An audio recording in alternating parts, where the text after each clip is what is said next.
This is a uh, joyful character to present to you today.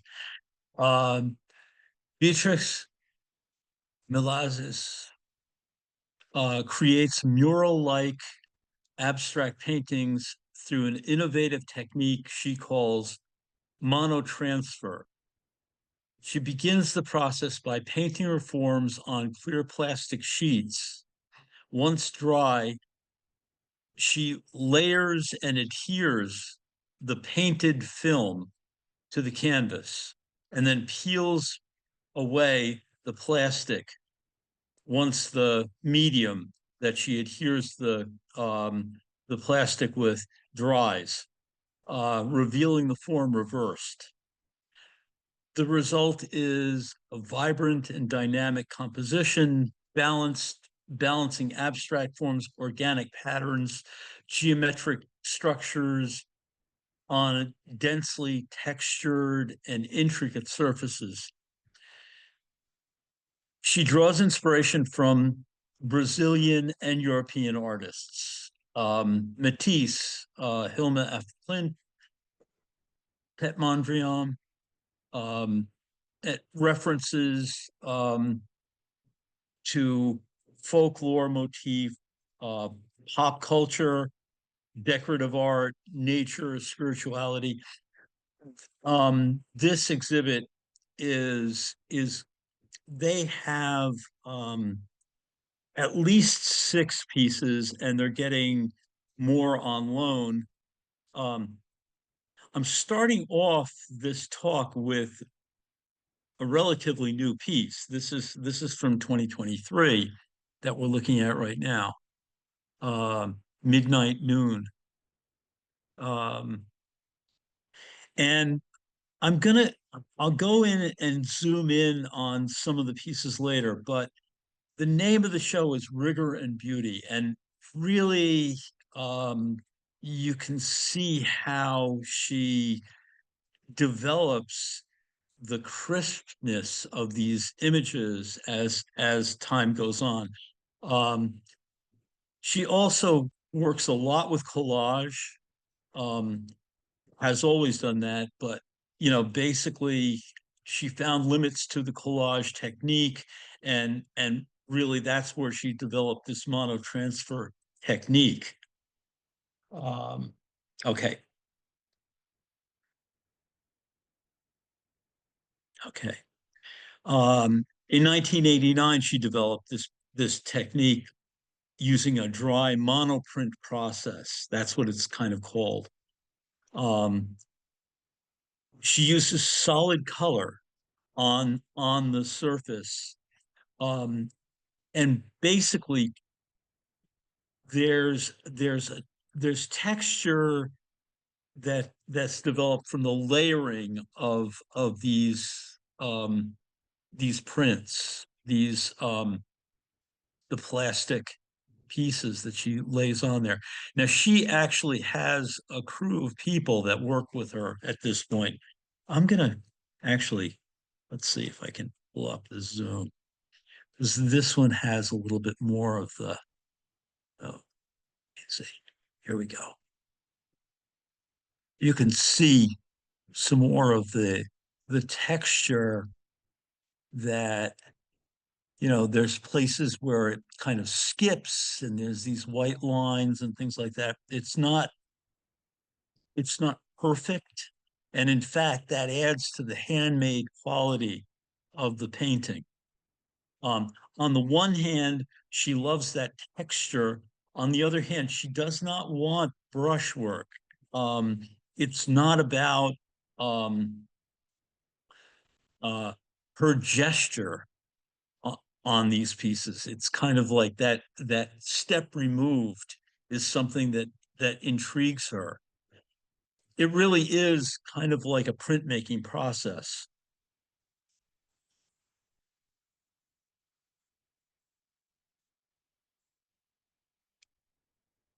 Oh, okay. And here she is.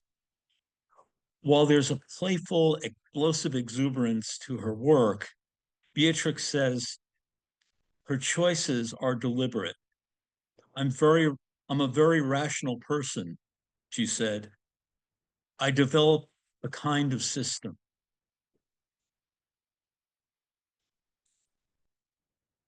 Okay. So she received a bachelor in social communication, but her mother said to her, "You know what? You're an artist. You you need to do that."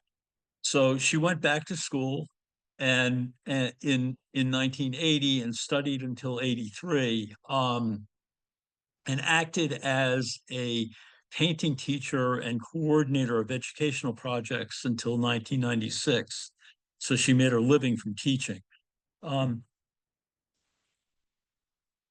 she's considered one of the most important Brazilian artists, um, having participated in endless amount of shows, and I'm not even going to go into the the depth of what I've got on here.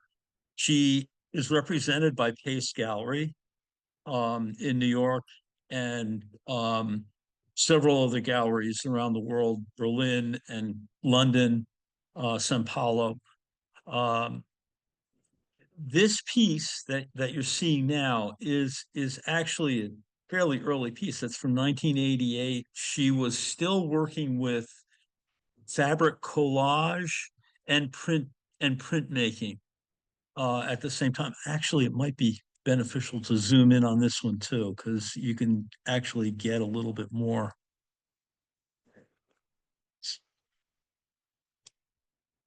You get a little bit more of a sense of, where the fabric has been laid in there. So she took this templated form and cut it out of fabric, and then adhered that to the canvas, and then printed over the top of that or painted over the top of that.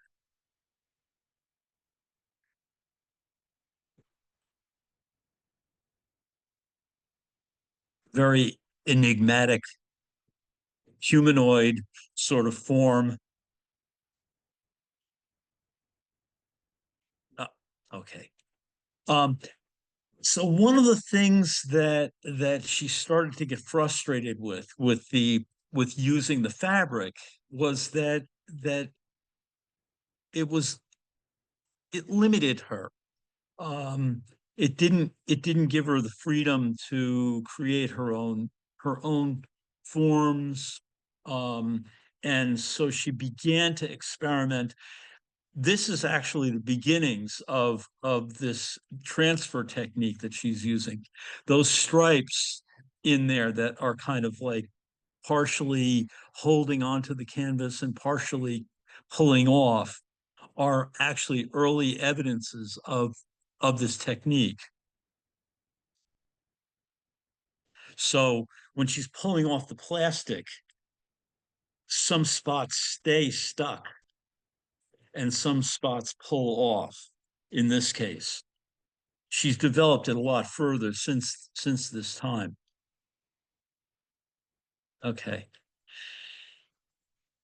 Journey to the center of the earth. Now, again, this is going to the Mardi Gras aspect of this work. It's this joyful, buoyant work. And the costumes, the folklore, the folk art, um, all kind of integrate into this. She also, a very important aspect of her work is her relationship to nature. Um, she lives in Rio, but she lives right next to the botanical gardens, and so that relationship to that tropical lush forest is really part of the work. Uh,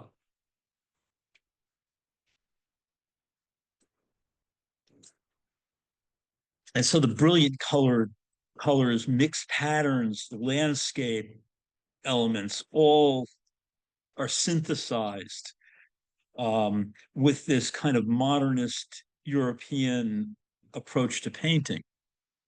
Um, so she draws from kind of like the local the local history and indigenous people along with the present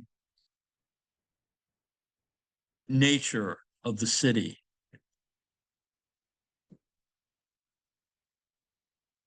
And this top piece in the middle, I found it's part of a folk art piece that was painted, but I noticed the quality of it, that kind of, skipping and all of that reminded me so much of her work. Um, and remember this fountain for a moment. Can you see the relationship between the ornate quality of that fountain and this wonderful piece? Um, so she adopted this idiosyncratic method of collaging paint, but there's also still some collage work that's in there. Um, I love painting, but I do not want the texture of the brush strokes or the hand of the painter to be visible in my canvas. Both the love of painting and the consequences of technique are richly evident in the collaged on designs, which retain an organic feel while their wildly colorful combinations of graceful arabesques, geometric abstraction, and floral patterns are kind of really evident. And I'm gonna zoom in on this one too. What the heck? So you can really see the layering and the texture. This rose motif, I think, is still from the fabric, but you can see these circles and the big geometric forms in the background, and then this really ornate kind of design is painted on the plastic and then transferred. So she's using heavier. I used really thin plastic, regular sheeting, but the plastic pieces that she uses are stiffer, so they adhere in a different way. Okay. And here you go. So this is a sample of early, it's 2002. So she's been doing it since the 90s. Now she's integrating the print, the transfer onto a collage. She does these collages with she was doing them for a long time with foil wrappers for candies. Uh, she must have eaten a lot of candy because there are a lot of them, and some of them are pretty big. But you can see in the middle these circles. Basically what she did was draw on the back of it and then paint this with a really solid flat color, and then she does a transfer from that. um, this little piece in the corner, this little checkerboard that I put on here, this is one that I did. It's basically just, I didn't wait long enough for everything to dry, but that's fine with me. Um, it it does do this transfer thing, and it's really interesting. You can put the paint on really thick, and then it pulls off in layers. You can do this with sheets of glass and paint a really solid acrylic area on there, and then actually peel it off really carefully with using a straight edge razor. if it's thick enough. And then you can use that as a transfer piece onto a canvas. So basically what she does is she uses a gel medium on the canvas to act as the glue. And she puts the piece on and then lets it dry. So, all right, I'm going to start moving along here. Um, okay, aubergine is eggplant in Portuguese. So you've got the candy wrappers and this floral motif uh, going on, and I found this Matisse, this wonderful still life, and again, the pattern, the motif that comes up in Beatrix's work has a relationship to Matisse. She loves Matisse's work.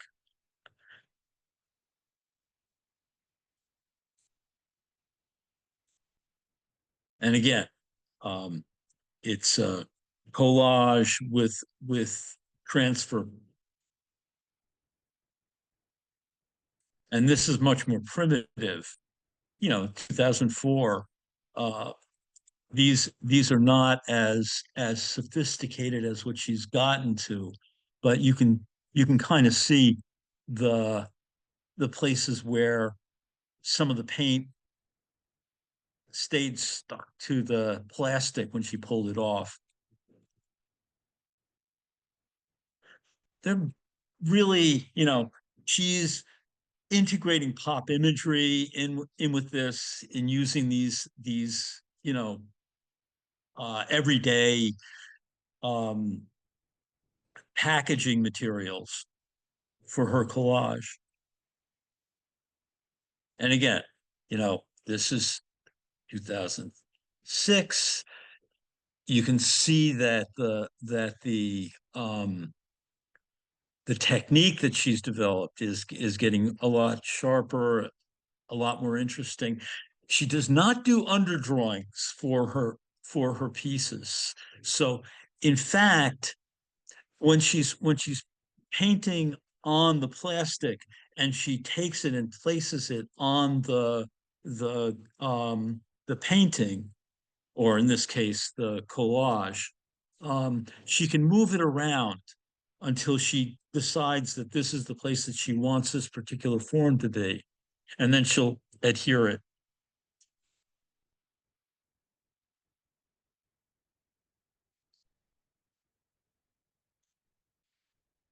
Again, Matisse.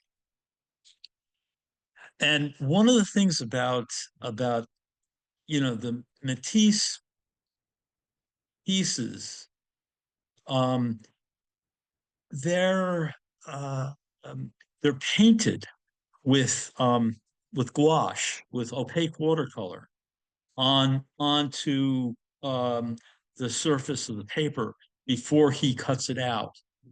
So when there is some degree of um, of brush work. If you've ever seen any of these large scale collage pieces by Matisse, there is that quality of paper. Okay. And she also acknowledges her her debt to Mondrian. She loves Mondrian and the structural rigor that is in his work. Um, he really he worked with the grid, but it was an intuitive process for him. He would tape off these areas and move things around. I've seen pictures of one of his pieces in process with the masking tape still on, and these kind of really kind of loose linear elements.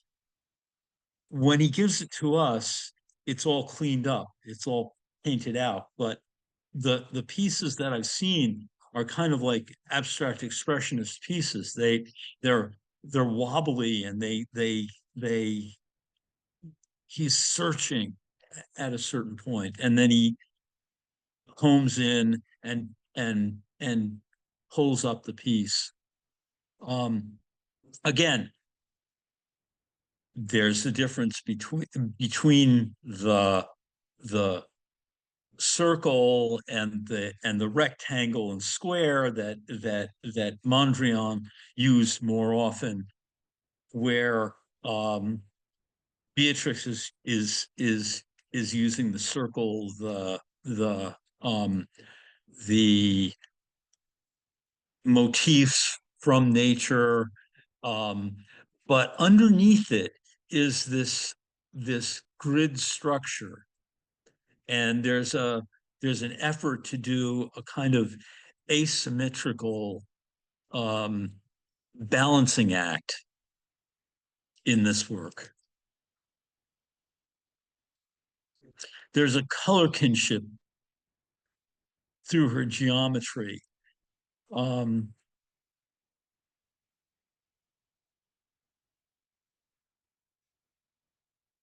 and there's this kind of optical activity in Mondrian and in Beatrix's work. Okay. And speaking of the circles and speaking of the botanical garden, these amazing water lilies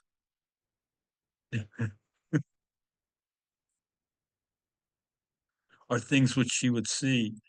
And then, the stripes and striations, the folk art, the costumes of Mardi Gras, the those elements are all wound into this work. There's a kind of um, improvisational music in this work.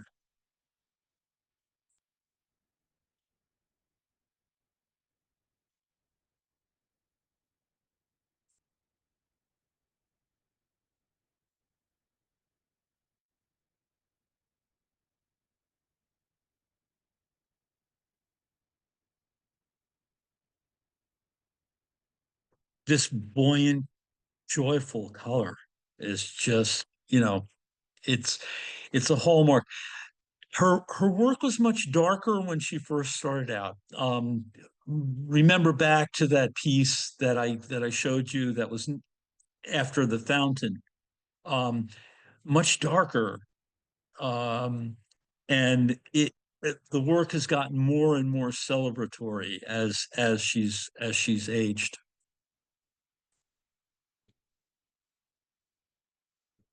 And talk about celebration.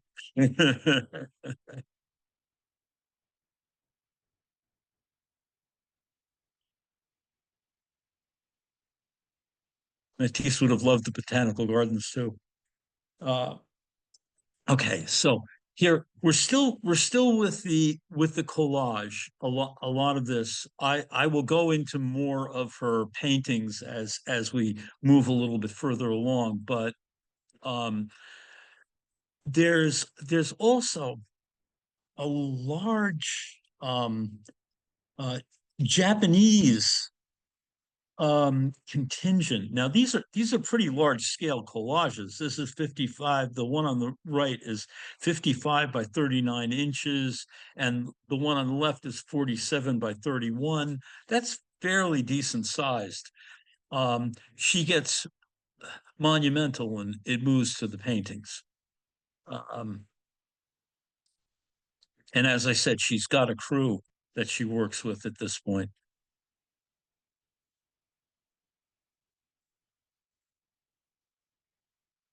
So these are some, you know 2002 fairly early paintings, um and you get a real, sense of the difference between this and the collage work.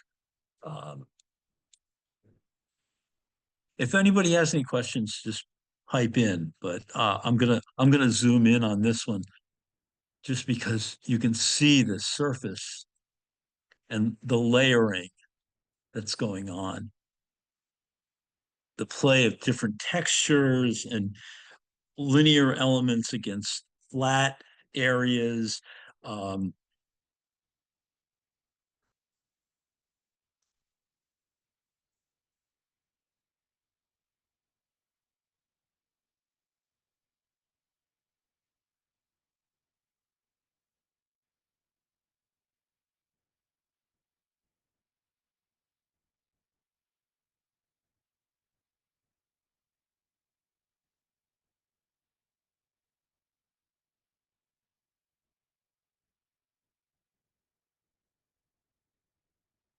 so she keeps a lot of the forms, a lot of the shapes that she cuts on these plastic things. She'll keep many of the shapes and reuse them for 10, 12 years. Different colors, different positioning, layered under and over.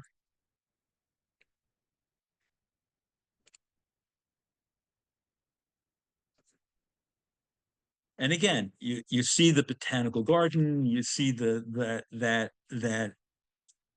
floral element that comes through these pieces.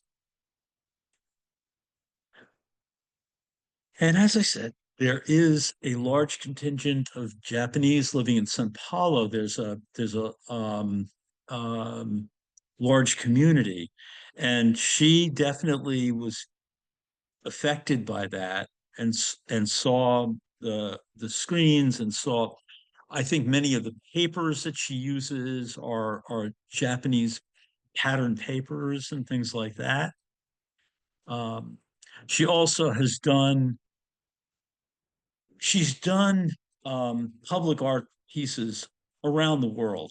And in Japan, she did a residency, and I can't quite remember where that was, but okay. And here we have um,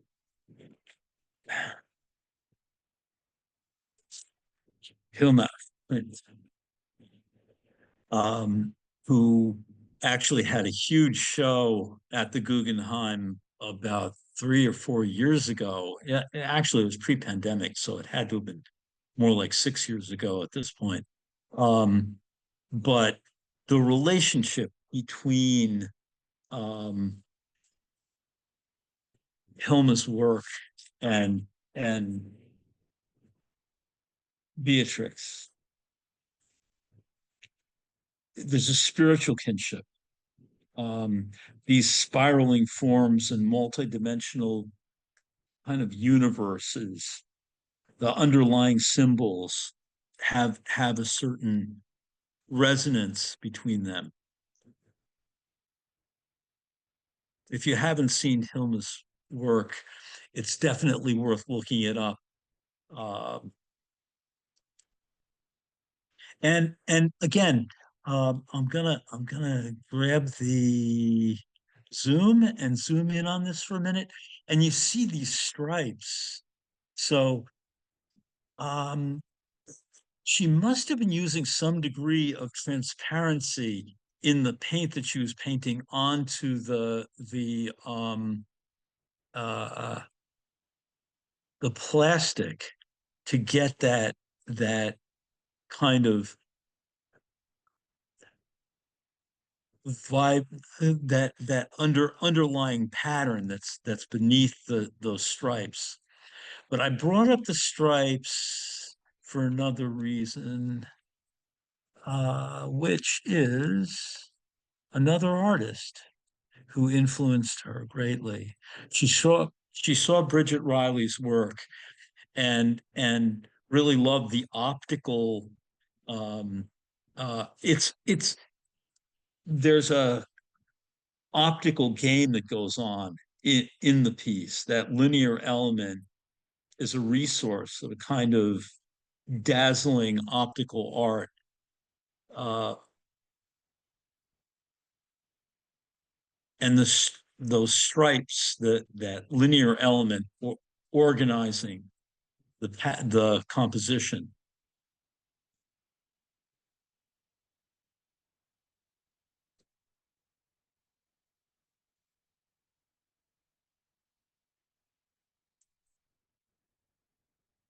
Coconut tree in brown and sky blue. uh, and again, look at the scale. This is 110 by 74 inches. So, we're talking about 6 by 9.5 feet. It's really, quite remarkable the scale of this. Um, and then the one on the right is the collage business. So she continues to work with collage as she's doing these larger scale pieces.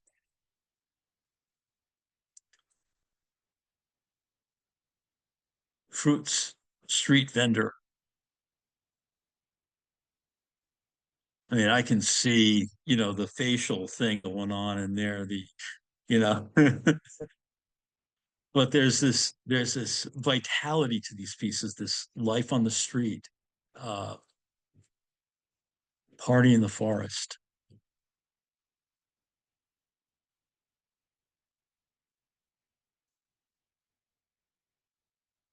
Ah, and now we're going to start to get into some of the large scale um,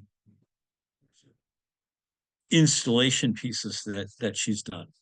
Um, so, Pink Sunshine is part of a safety curtain project at the Vienna State Opera.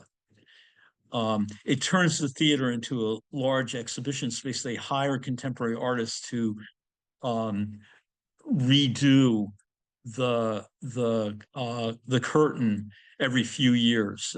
This was in place until June of 22. Um, and then another person that she mentions and that you can see a real correlation to is Sonia Delaunay. Really a hero of of any female artist, but any artist who's worth their salt is going to look at this work and say, "This is a fabulous artist."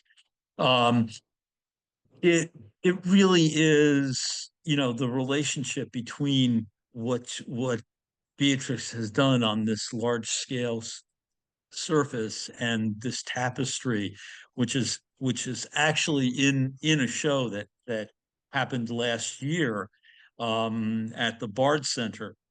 Um, we saw this one, and it's just a really wonderful piece. Larry, could you talk more Yes. about the relationship between these two? I Well, I look at the see, forms. Look at the forms. Look at yeah, the rounded forms and look at uh-huh, the geometric shapes.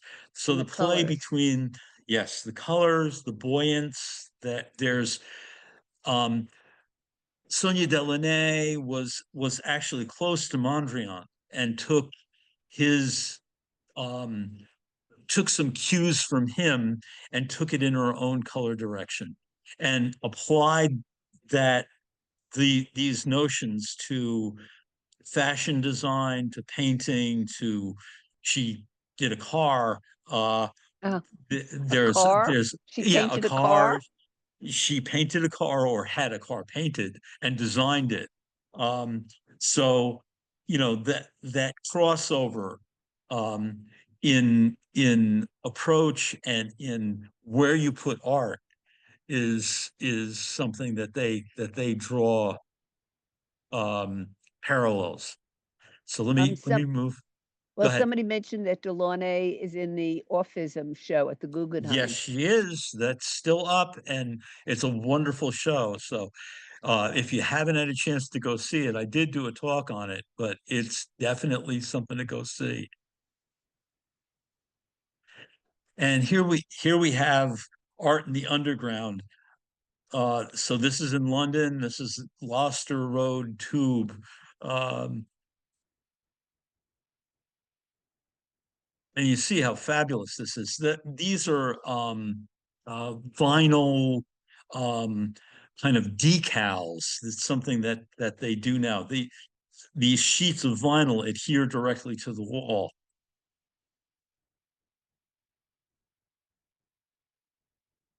They're Think about the kind absolutely of magnificent. Yeah, think about the Yeah, kind of vision that it takes it's just to, gorgeous. and then we're back to our friend Matisse before we go to this. So the Matisse stained glass windows at the chapel, that light showing through and how it bounces through the room. Um,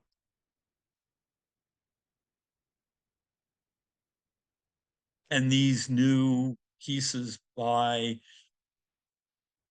Beatrix, the using this kind of translucent vinyl material adhered to the windows, fabulous.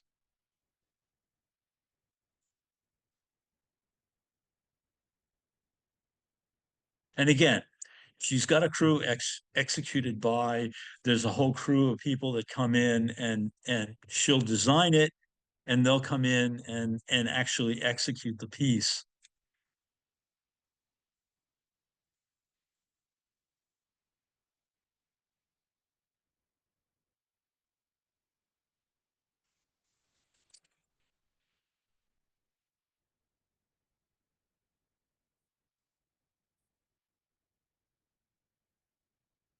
So these are just incredible public works. They're all across Europe. This was in a show in London, um, but it's South America, Asia. I don't know how many installation pieces are in the United States, but and here she is standing in one of her installation pieces on the in the center is a dance piece that was actually choreographed by her sister Marcia. And down below in the lower right hand corner, we have Mardi Gras.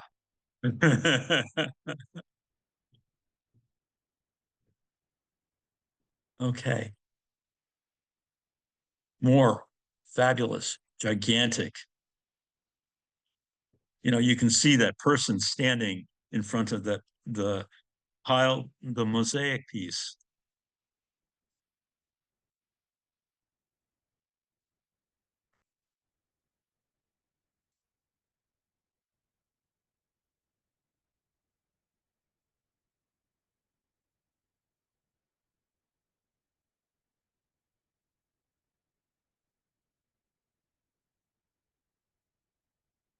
Mondrian's development into abstraction and her absorbing, synthesizing, using that approach. Okay, so there's an artist talk at Gallery Max Hetzler. I don't know how to pronounce the guy's name, but that was from the Berlin show. That was from about a year ago. That's on YouTube. There's actually, I'd say, five or six really wonderful lectures on YouTube that you can find of her work. So this is an earlier piece. This is from 2000. I'm gonna just, since we still have a few minutes, I'm just gonna flash through a few more pieces. This is going to be in the Guggenheim show, I'm pretty sure. This is a relatively new piece. This one belongs to the Guggenheim, so it definitely will be there, the Four Seasons. And this is from 97, 95. And you can see this 95 piece, it's a little darker, not quite as as as buoyant, though it's a wonderful piece. The composition is great, and color is terrific. This is 2007, so you can see the evolution in these pieces. That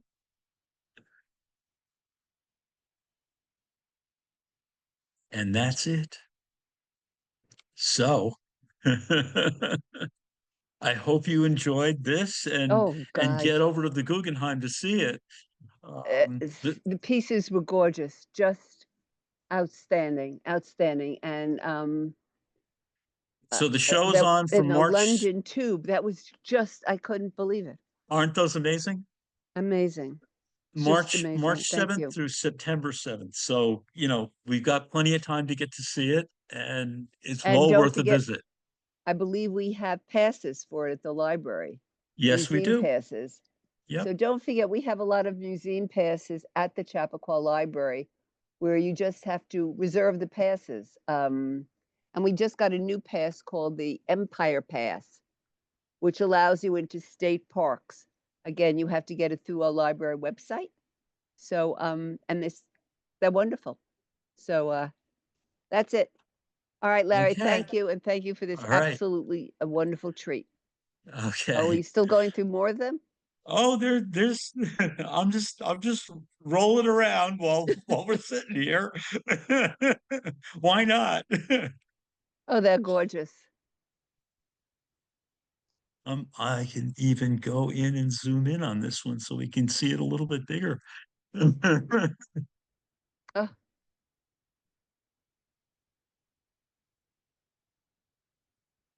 Now, I'm not sure about these the fruit and vegetable things. They may be collaged in there, but I'm not 100% certain about that. I mean, actually, you can do some modeling on when you're painting on the plastic, so hmm, you could get a gradient going on like that. amazing. Yep. Her color sense. Okay, thank you all. Oh my God. Okay. All right, thank you all for coming. See you again. Oh, in 2 weeks, Larry, what is it? Oh, let's see. Hold on a second, and I'll tell you. Actually, it's Caitlin. Hold on. Here it is. It's Elizabeth Catlett, Catlett, um, a Black revolutionary artist. Basically, it's wonderful work, and I'm actually going to be doing three Black artists that are all really terrific artists. Two in February, and then she's going to start us off. Wonderful portraits, and definitely, great composition, really strong artist.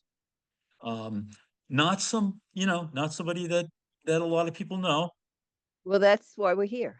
Yep, So we learn. By the way, Matt, February is Black History Month, so that we'll be right. celebrating it with other programs also. Yes. So thanks, Larry. Thank you all for coming, and we'll see you again. Okay.